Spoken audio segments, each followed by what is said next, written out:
Hola, he creado para ustedes esta presentación con la intención de que los contenidos que se han revisado en estas últimas 3 semanas puedan quedar aclarados en algunas dudas que me han hecho ustedes a través de los mensajes de la plataforma o los mensajes de WhatsApp.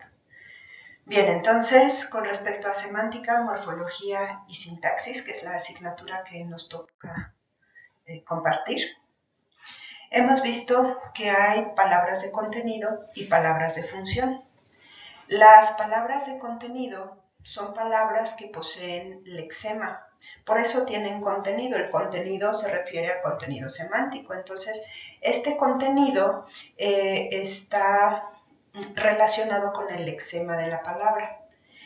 Varias de estas palabras que se enlistan del lado izquierdo son el ejemplo de aquel signo lingüístico que es capaz a nivel de palabra, de transportar un contenido. Entonces hay 4 palabras de contenido en la lengua: sustantivos, adjetivos, verbos y adverbios. A estas les llamamos entonces palabras de contenido y pertenecen entonces a una categoría gramatical distinta de las palabras de función, porque estas palabras no poseen lexema, sí tienen morfemas. O sea, no puede existir una palabra sin que tenga partículas a las que se les atribuya algo de contenido, sea contenido semántico o contenido gramatical.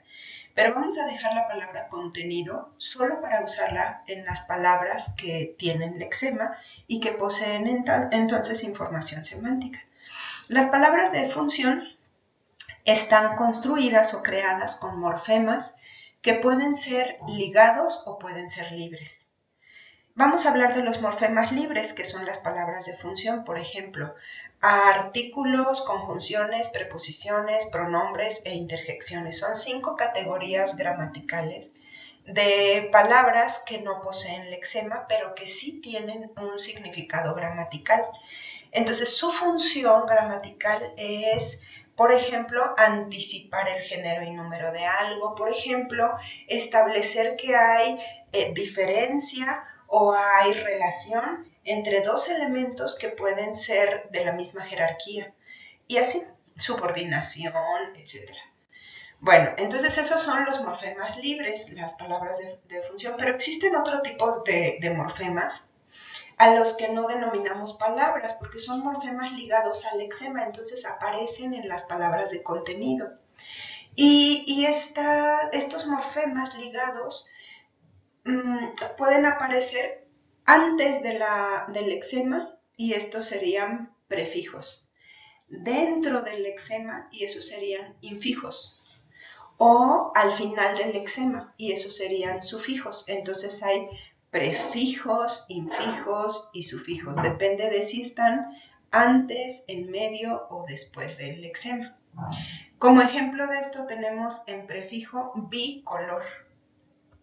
Entonces ahí bi, el prefijo bi, que significa doble, va antes del lexema, porque el lexema sería color. Infijos, por ejemplo,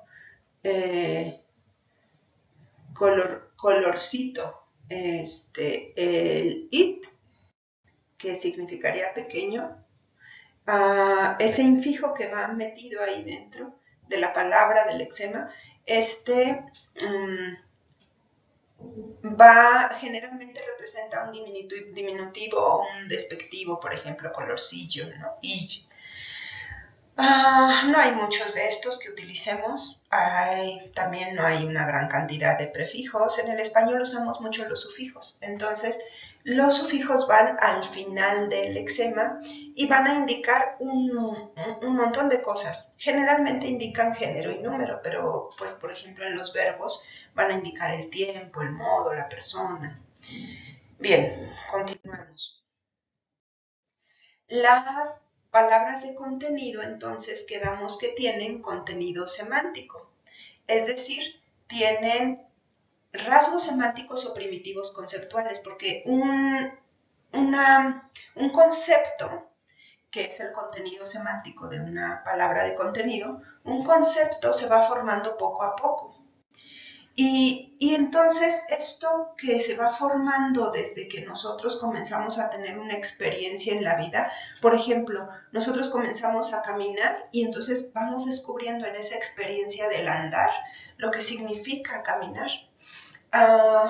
También cuando tocamos por primera vez una pelota, la experiencia de lo redondo, del bote de la pelota o rebote de la pelota, la experiencia del gozo, ¿no? De la actividad lúdica con esta pelota, de la compañía de otros que también quieren tomarla y botarla. En fin, toda esa información sobre pelota se va adquiriendo conforme la experiencia de vida, del encuentro de nuestro cuerpo con ese objeto en el entorno que nos rodea. Entonces, las palabras de contenido se empiezan a formar con primitivos. Los primitivos son elementos que son inherentes a ese inicio, están ahí formando parte del inicio de algo. Y entonces este primitivo conceptual significa, es parte de la palabra, es parte del significado de la palabra, está ligado a ese significado inicial de la palabra y le pertenece solo a ella, ¿no? Algo así. Bueno, entonces, pues lo primero que empieza a aparecer son los rasgos físicos y los funcionales. Así que nosotros con esa experiencia sabemos que hay cosas que queman y lo que es el dolor, o hay cosas frías, lo redondo, ¿no? Bueno, rasgos físicos. Luego sabemos los rasgos funcionales, sirve para jugar, sirve para beber, ¿no? Sirve para calentar. Luego ya entendemos las categorías semánticas. Pues es un líquido, es un animal, es un mueble. Luego entendemos las categorías sociales. Los rasgos, perdón, todos estos son rasgos físicos, rasgos funcionales, la categoría semántica y los rasgos sociales. Los rasgos sociales son aquel uso o significado que se le atribuye en la cultura, pero que tú te vas a otro lugar, a otro país, incluso a otro estado, y eso ya no es igualmente visto. Ya tiene otro concepto, ¿no? Por ejemplo, veamos, pues algunas personas usan algunos tipos de hierba para quitar el dolor de cabeza. Y entonces se colocan esa hierbita aquí, en la sien. Que esta hierba sirva para quitar el dolor de cabeza, pues tal vez sea solamente en esta cultura, en Morelos, porque a lo mejor si tú te vas a China o te vas a Alemania, pues esa misma hierbita ni siquiera tienen idea de que se utiliza para eso. Bueno, entonces eso sería un rasgo social, ¿no? Ahora la ruda es la plantita que las abuelitas solían colocar aquí para quitar el dolor de cabeza, por ejemplo.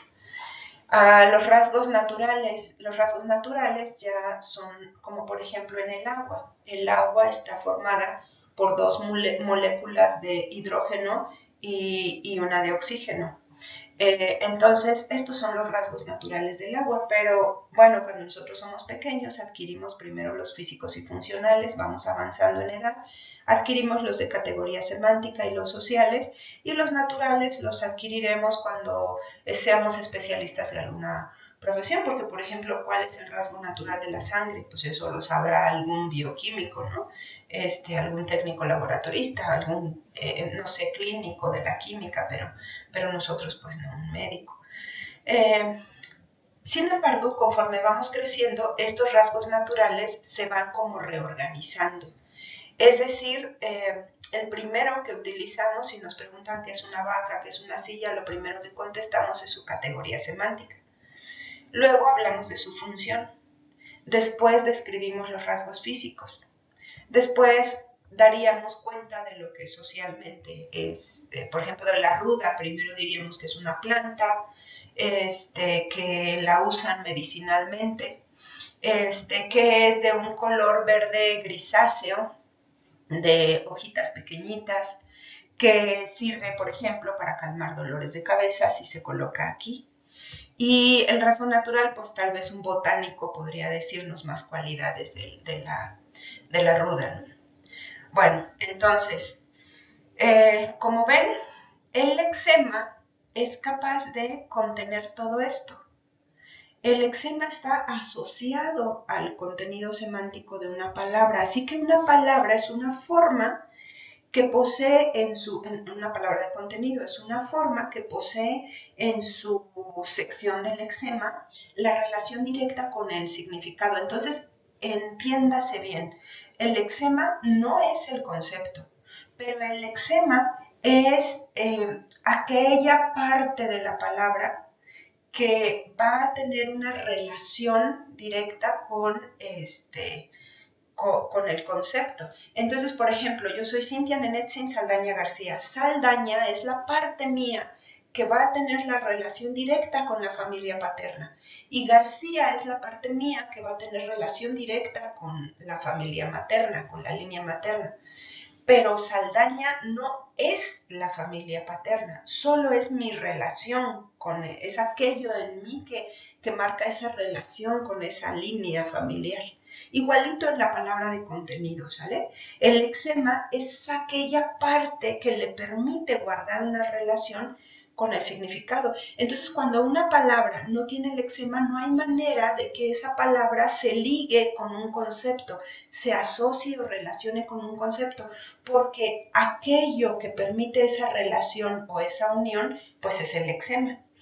Y entonces lexema solamente 4 categorías gramaticales lo poseen: sustantivo, adjetivo, verbo, adverbio, y por ahí hay algunas preposiciones que tienen carga semántica. Pero bueno, digamos que oficialmente, ¿no? O lo más frecuente es que las preposiciones no la tengan. Por eso se gana la categoría de palabras de función. Bueno, entonces, gracias a que las palabras de contenido tienen una relación con la semántica de las palabras, con los conceptos o con la información que vamos adquiriendo sobre el mundo, hay palabras que nos van a permitir representar esa información que vamos aprendiendo de la vida, ¿no? Y entonces esa información semántica, esa información que se organiza en forma de concepto, esto es un concepto de una palabra, por ejemplo, de un sustantivo, ¿no? Este no es el concepto de un verbo, luego lo veremos, pero este es el concepto de un sustantivo. Entonces, hay una parte que nosotros usamos en nuestro cerebro para almacenar este contenido. Y ese contenido entonces está guardado en algo que se llama sistema semántico. Así que el sistema semántico es una memoria donde se van a guardar o almacenar los conceptos de las palabras. Pero existe otro lugar de nuestro cerebro donde se van a guardar las palabras de contenido. Y a ese se le llama lexicón o vocabulario mental. El lexicón es entonces la memoria donde se guardan las palabras de contenido. Y acuérdense, tiene la palabra lexicón, te hace pensar en el lexema.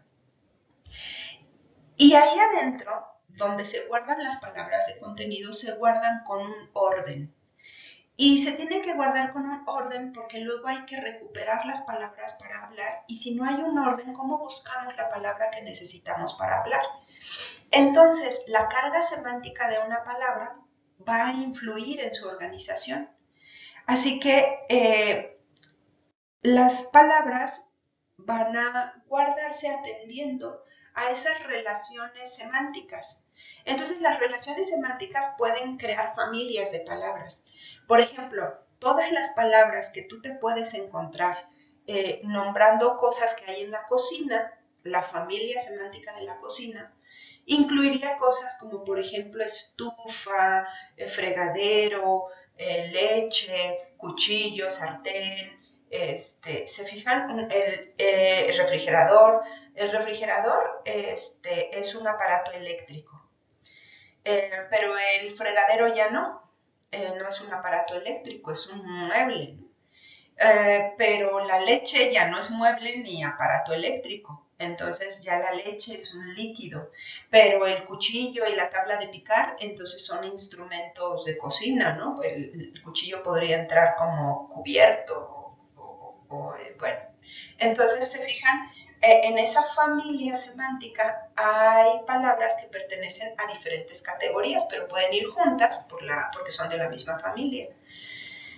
Entonces, en las palabras, en el lexicón, se organizan preferentemente por categoría semántica. Entonces, todos los instrumentos que sirven para cortar o todos los utensilios de cocina o la ropa o los medios de transporte o las frutas, los animales, más que por familias, por categorías semánticas. En el sistema semántico sí podemos encontrar una organización por familias semánticas y por categorías semánticas. Pero en el lexicón, que es el vocabulario de las palabras, en el lexicón nosotros también podemos ver una organización, por ejemplo, fonológica. Podríamos hacer una búsqueda de palabras como si las palabras estuvieran en un diccionario. Entonces vamos buscando las que comienzan con A, las que comienzan con B y así, ¿no? Así que podría haber una organización semántica o una organización fonológica según como lo necesitemos. Así que es maravilloso el lexicón porque podemos hacer búsquedas distintas. Bueno, ahora, cuando nosotros vamos al lexicón y recuperamos una palabra, a veces esta recuperación falla. Y por eso ustedes tenían que estudiar acerca de los errores en la recuperación de palabras. Tampoco se angustien mucho porque van a tener una materia que se va a llamar psicolingüística que va a volver a hablar de estos errores y van a tener una que se llama neuropsicología del lenguaje y van a volver a mirar estos errores. Pero ahorita tenemos que mirar los errores entendiendo cosas básicas como por ejemplo, nosotros estudiamos que los elementos de la lengua tienen relaciones paradigmáticas y relaciones sintagmáticas. Y teníamos que entender muy bien estas relaciones porque, por ejemplo, las relaciones paradigmáticas se dan entre elementos de una misma categoría, así que los sustantivos tienen relación con otros sustantivos. Pero existe una relación muy cercana entre un sustantivo que nombra a un animal doméstico y otro sustantivo que también nombra a un animal doméstico. Estas relaciones paradigmáticas son muy fuertes, muy cercanas, y entonces permiten establecer como uniones, ¿no? Agrupar. Son relaciones que están ahí, pero están por razones. Por ejemplo, la categoría semántica permite que todas aquellas palabras cuyo lexema presenta el mismo rasgo de categoría semántica, o sea, animales, pues estén juntos, se agrupan gracias a esto. La relación paradigmática de los nombres de los animales se da gracias al rasgo de categoría semántica animal que todos estos poseen. Bueno, cuando nosotros vamos y buscamos en el lexicon una palabra, imaginen ustedes que estamos todos nerviosos, pasamos una noche de desvelo muy fea, venimos con exámenes, con muchos problemas, y entonces se nos enferma nuestra mascota y la llevamos al veterinario. Y entonces nos preguntan, ¿no? Para sacar cita, ¿a quién vamos a atender? Y entonces nos equivocamos. Y en lugar de decir, es que mi perro se enfermó, decimos, es que mi gato se enfermó. ¿Por qué en lugar de perro dije gato? Pues porque estoy desvelado, porque hay muchas otras cosas que atrapan mi atención de manera exagerada, porque hay angustia en mí, etc. Y entonces puede fallar la selección léxica, así que yo voy a mi lexicón o vocabulario mental y busco esa palabra y entonces las relaciones paradigmáticas me crean un problema cuando yo no tengo buenos niveles de atención. Así que en lugar de elegir un elemento, elijo otro que tiene una relación paradigmática muy cercana con ese. Pero nunca va a ocurrir en una cuestión más o menos natural que yo quiera buscar la palabra perro y me salga la palabra resorte o me salga la palabra aguacate. No hay manera de que eso me salga en una situación más o menos normal, ¿no? A lo mejor si la persona tiene un sembradío de aguacates y está cosechando los aguacates y, y, este, y algo le está pasando con el aguacate, a lo mejor le sale aguacate en lugar de perro, pero tendría que haber una justificación como esa, ¿no? Por lo general tú te equivocas con una palabra que es de la misma categoría semántica y de la misma categoría gramatical, entonces cambias un sustantivo por otro. A eso le llamamos parafasias semánticas. Por eso tienes aquí el ejemplo de pastel y en lugar de pastel podrías decir mantecada o en lugar de perro podrías decir gato. Pero también podría existir otro tipo de error, porque acuérdense que las palabras también se organizan fonológicamente. Y entonces, tal vez en lugar de decir perro te salga berro. Y ustedes saben que los berros son unas hierbitas que se comen, tienen mucho hierro y son muy amargas, son de un sabor muy intenso, molesto. Bueno, entonces, así que a lo que me refiero es el berro existe como palabra. Entonces tal vez en lugar de perro te salga berro porque en tu vocabulario mental existe esa palabra y cuando fuiste a seleccionar la palabra perro no buscaste una relación a partir de las relaciones paradigmáticas semánticas, sino buscaste una relación a partir de las relaciones paradigmáticas fonológicas. Y entonces por eso te salió en lugar de perro, berro. O por ejemplo aquí, en lugar de pastel te sale mantel, porque es muy parecido, ¿no? Tiene la A, la T, la E y la L como sonidos. A, T, E, L. Y entonces se parece mucho pastel y mantel. Eso también podría ser una parafasia fonológica. Es más común como la de perro y berro, donde solo un sonido cambia, pero también podríamos tener parafasias fonológicas como esta de pastel y mantel.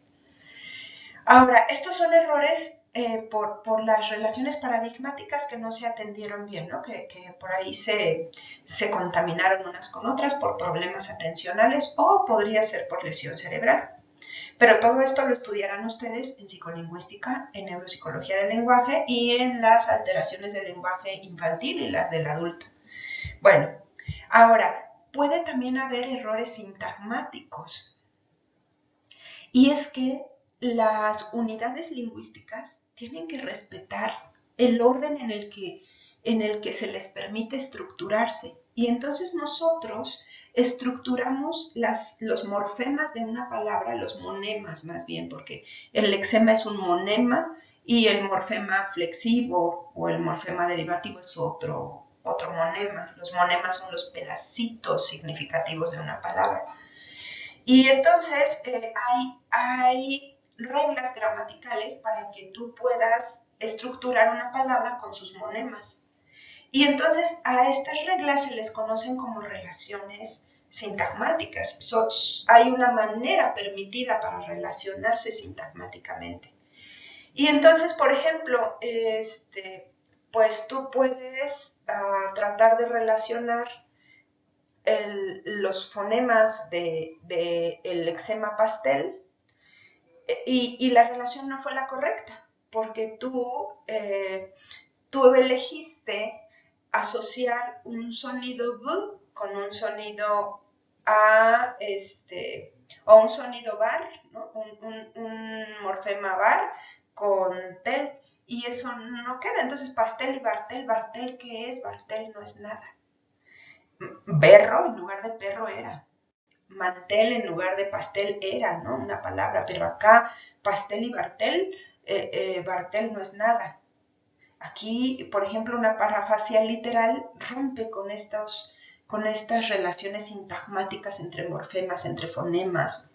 Estamos hablando de palabra, porque también habría errores sintagmáticos a nivel de oración. Bueno, ahora, las pseudopalabras, por ejemplo, son otro tipo de fallo en las relaciones sintagmáticas, porque, por ejemplo, nosotros tenemos el taxista, el que trabaja el taxi, ¿no? El que maneja el taxi. Nosotros tenemos futbolista, el que practica el fútbol, el que juega el fútbol. Y tenemos también zapatero, el que hace zapatos. Tenemos también, por ejemplo, carpintero, el que trabaja o hace muebles, ¿no? Por ejemplo, de madera. Entonces, si nosotros queremos recuperar una palabra como pastelero, tenemos que unir el lexema pastel con la terminación ero, que indica que es el que hace esas cosas que indican el lexema, el que hace el pastel. Pero si le ponemos ista, entonces el que trabaja con el pastel, no, es el que hace el pastel, por eso es ero. Si le ponemos ista, la terminación es distinta porque no hace lo que indica el lexema, sino usa a lo que indica el lexema para trabajar. Así que nos saldría pastelerista. Y pastelerista pues no existe, porque estas relaciones sintagmáticas las alteramos y tenemos que relacionar, estructurar o unir cosas atendiendo ciertas reglas. Entonces se fijan, existen errores paradigmáticos y errores sintagmáticos que nos demuestran estas relaciones paradigmáticas y sintagmáticas que existen en la lengua. Bueno, ahora hablemos sobre los morfemas, que quedamos que hay palabras que no poseen lexema, pero tienen morfema.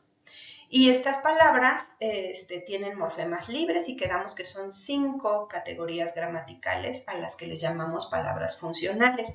Son los artículos, conjunciones, preposiciones, pronombres e interjecciones. Y bueno, ¿qué son estos morfemas libres o palabras funcionales? Pues son elementos de nuestra lengua que solo poseen un contenido gramatical, un significado gramatical.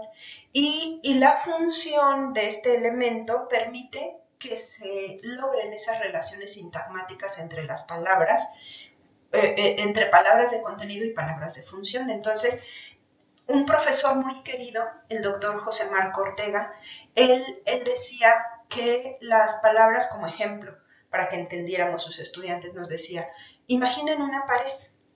Los ladrillos son las palabras de contenido y la mezcla son las palabras de función. Si tú construyes una pared tan solo con ladrillos, tú te recargas en esa pared y se cae, porque no es una estructura fuerte, no es una estructura sólida. Va a ser una estructura, ¿no? Aparenta pared, y si la pared sirve para dividir, pues más o menos va a cumplir su función, pero rápidamente se puede caer. En cambio, si tú unes ladrillos con mezcla, para tirar esa pared va a costar más trabajo. Pensemos en una pared pequeña, ¿sale? No pensemos en una pared grande. Se entiende la fuerza que hay entre los, o sea, la unión que hay entre esos ladrillos y la mezcla va a permitir que no puedas separar esos ladrillos, ¿no? Que se mantengan ahí en el lugar donde los dejaste. Entonces, esa mezcla son las palabras de función y esos ladrillos son las palabras de contenido. Ahora, entonces, la función de estas palabras que no tienen lexema o palabras funcionales es permitir relaciones sintagmáticas entre palabras y entonces formar así sintagmas. Por eso estas relaciones sintagmáticas las podemos mirar más a nivel del signo lingüístico al que llamamos oración. Entonces, si nosotros estructuramos gramaticalmente palabras de contenido y palabras de función, vamos a formar sintagmas, que son cadenas de palabras que van a transmitir un significado en particular al que le vamos a llamar rol temático. Entonces, vamos a verlo más adelante, esto de los roles temáticos y los sintagmas, pero sepan ustedes que cuando encadenan o estructuran palabras atendiendo a estas relaciones sintagmáticas van a formar sintagmas y esa unión va a significar más allá que las palabras sueltas, que lo que significa cada palabra suelta. Cuando tú las unes, palabras de contenido y de función, ya no es solo el significado particular de cada palabra, sino cambia ese significado y adquiere un significado mayor, de una jerarquía un poco más alta. Y entonces este significado mayor incluye, no deja de lado al significado de la palabra cuando estaba aislada, no, la incluye y adquiere un significado mayor al que le llamamos rol temático o el significado completo de la oración, ¿no? Que es la suma de todos sus roles temáticos. Bueno, entonces la estructura, cuando tenemos muchos sintagmas, muchos grupitos de palabras unidos con reglas gramaticales, pues a eso le llamamos oración. Así que si se fijan, estos morfemas libres, que son palabras de función, son importantísimas, porque si no, no podríamos estructurar palabras para formar oraciones. Ahora, estos ya los expliqué un poco, ¿no? Prefijos, infijos y sufijos son morfemas ligados a la palabra de contenido, al lexema de la palabra de contenido. No pueden estar solos, entonces existen solo y únicamente para precisar más el significado de la palabra de contenido. Pero entonces le suman un significado, pero no es un significado semántico, es información gramatical. Por ejemplo, si son morfemas flexivos, van a decirnos qué género o qué número tiene ese lexema. ¿no? Si son muchos o es uno solo, si es masculino o femenino. O si es un verbo, pues nos va a decir qué persona, la persona del singular o persona del plural, la primera o segunda persona del singular o del plural. Nos va a hablar, entonces, número y persona. Nos va a hablar también de tiempo y de modo, ¿no? Entonces, ¿fue pasado o es futuro, es presente? Ahora, si es futuro, ¿es algo que sí se va a realizar o es presente y es algo que se está realizando o depende de algo más hay una condición para que eso se realice? Y están los derivativos. Los derivativos son morfemas que van a cambiar la palabra. Por ejemplo, flor. Flor es un lexema. Y todos sabemos lo que es flor. Imagínense el tallo, imaginen las hojitas. A ver, me voy a permitir aquí, creo que no hay manera de que vean ustedes el pizarro, me hubiera gustado que lo vieran. Flor, entonces, es el lexema y nosotros le podemos poner después de flor un morfema derivativo para cambiar esta palabra, pero no pierde su relación con el concepto de flor, pero ya no es flor. Es algo que está relacionado con flor, pero se refiere a otra cosa, a otra entidad en este mundo. Por ejemplo, si le agregamos ero, es el objeto en el que se guarda la flor, florero. Si le agregamos, por ejemplo, ido, entonces ahora es un adjetivo, florido, ¿no? Eso está lleno de flores, florido. Por ejemplo, ear, entonces ahora es una acción de florear, ¿no? Mi plantita ha floreado o está floreando, entonces están saliendo las florecitas y abriéndose. Por ejemplo, hería, ahora es el lugar donde se vende la flor, florería. Por ejemplo, ista, ahora es aquel que trabaja vendiendo flores, no las hace, sino las vende, florista. ¿Se fijan? Entonces estas terminaciones no nos están hablando de género, número, persona, tiempo o modo. Nos están hablando de si es donde lo guardas, donde lo vendes, si es la persona que lo vende, si es una acción que se refiere a ese lexema o es un adjetivo relacionado con ese lexema. Entonces esos son los morfemas derivativos y nos permiten crear nuevas palabras y cambiar de palabras, ¿no? Si era sustantivo, ahora es adjetivo, ahora es verbo, por ejemplo. Bueno, entonces, estos morfemas ligados son elementos que aparecen junto al lexema y precisan su información. Los flexivos, pues nos van a permitir que haya algo que se llama correspondencia en la morfología flexiva. Así que, por ejemplo, si yo tengo blusa rosa, blusa es singular y es femenino, y rosa también aparece en singular y en femenino. Vamos a poner otro ejemplo. Banco chiquito. Entonces, banco para sentarse. Ok, banco es masculino y singular y chiquito es masculino y singular. Y además chiquito tiene un morfema que es un infijo, ¿no? Y que habla de además un chiquito, que es chiquito. Entonces, es chiquito, es masculino, es singular y además es diminutivo. Ok, entonces va a haber una relación entre banco y chiquito y va a haber una relación entre blusa y rosa, que va a permitir que se mantengan ligados aunque no tienen en medio una palabra de función. Entonces los une su morfología flexiva, porque corresponde el morfema flexivo del sustantivo con el morfema flexivo del adjetivo. Y por eso, pues los morfemas, libres o ligados, nos sirven para mantener relaciones sintagmáticas. Pero recuerden, hay reglas en estas relaciones. Ahora, pensemos en la palabra calceta. La palabra calceta es un sustantivo y la palabra calceta nos sirve para nombrar algo que no es animado, no tiene vida. Entonces es el nombre de una entidad no animada, esa es su función gramatical.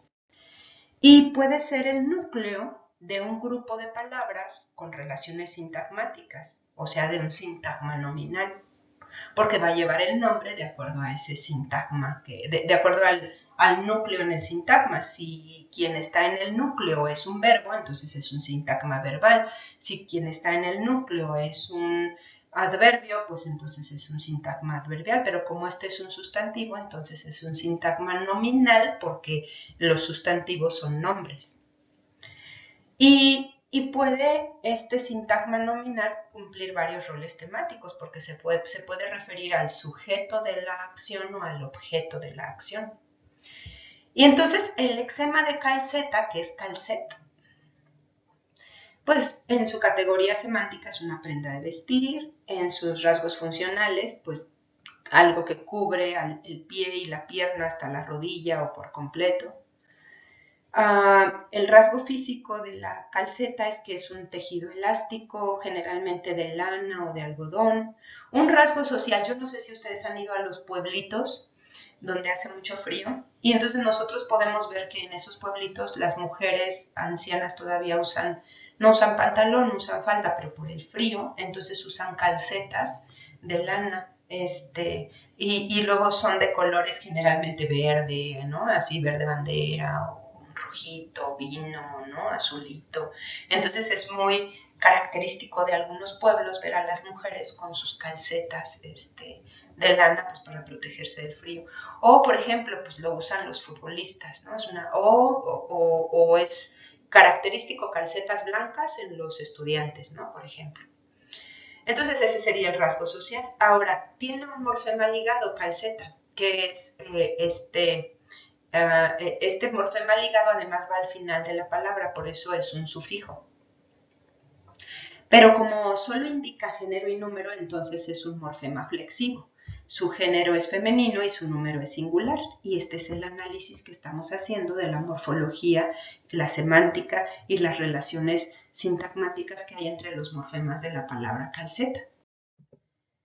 Ahora, si nosotros tenemos entonces palabras de contenido y palabras de función, pues entonces vamos y a estas les aplicamos reglas gramaticales, entonces podríamos combinar palabras de contenido con algunas de estas palabras de función, les aplicamos reglas gramaticales, acuérdense que sus morfemas tienen que concordar, tienen que corresponder y tiene que haber un orden, así que, por ejemplo,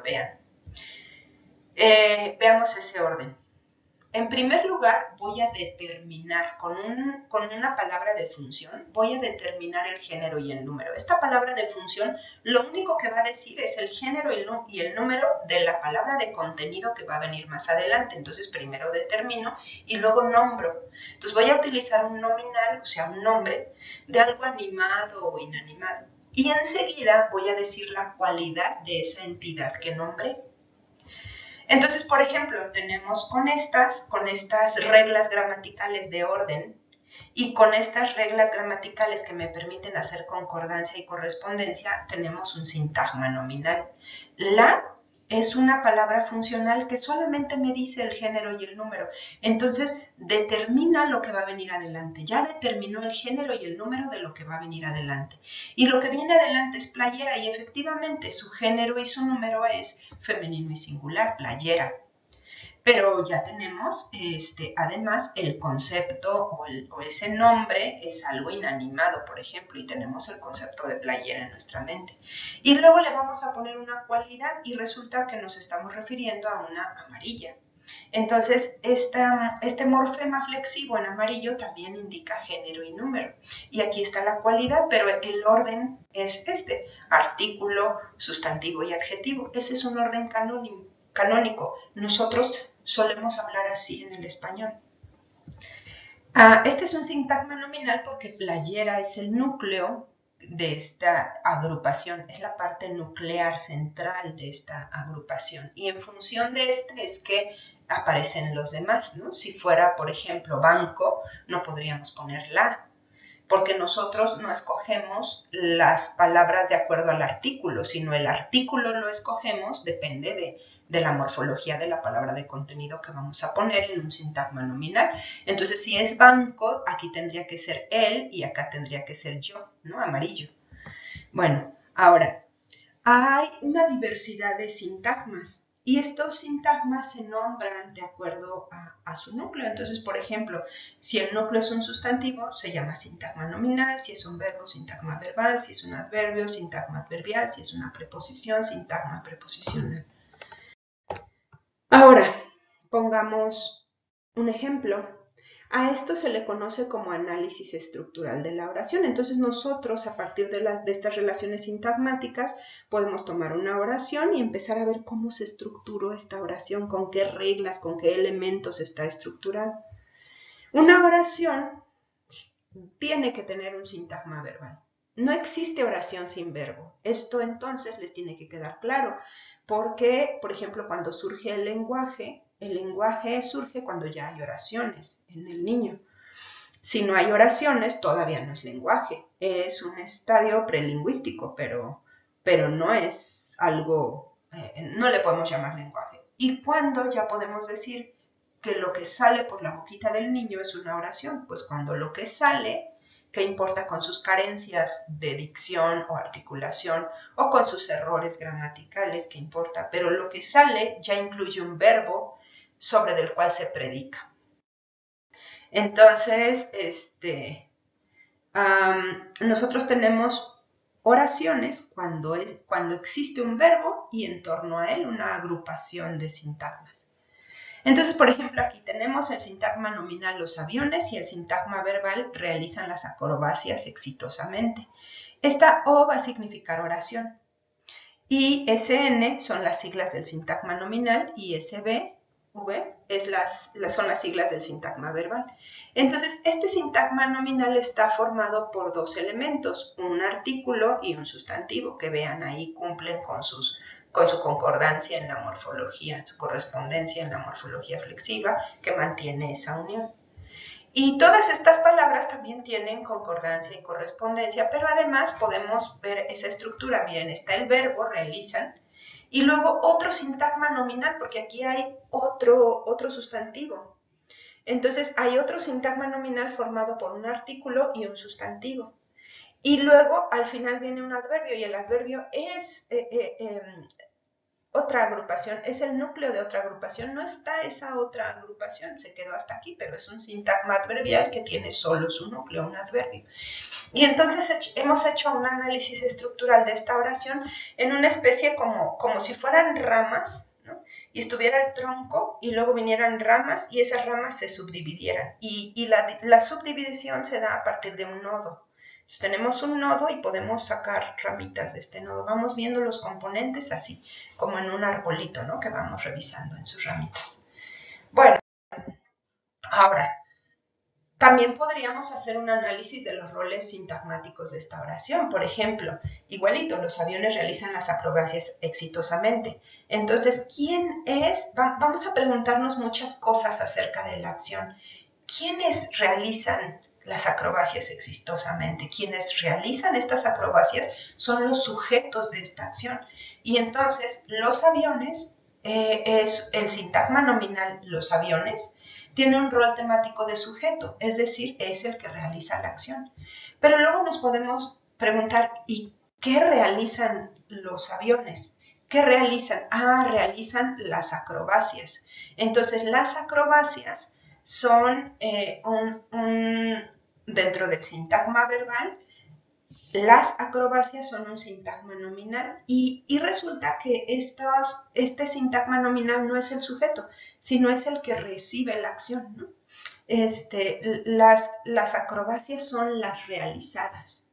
No ellas realizaron la acción, sino es lo realizado. Entonces es el objeto directo.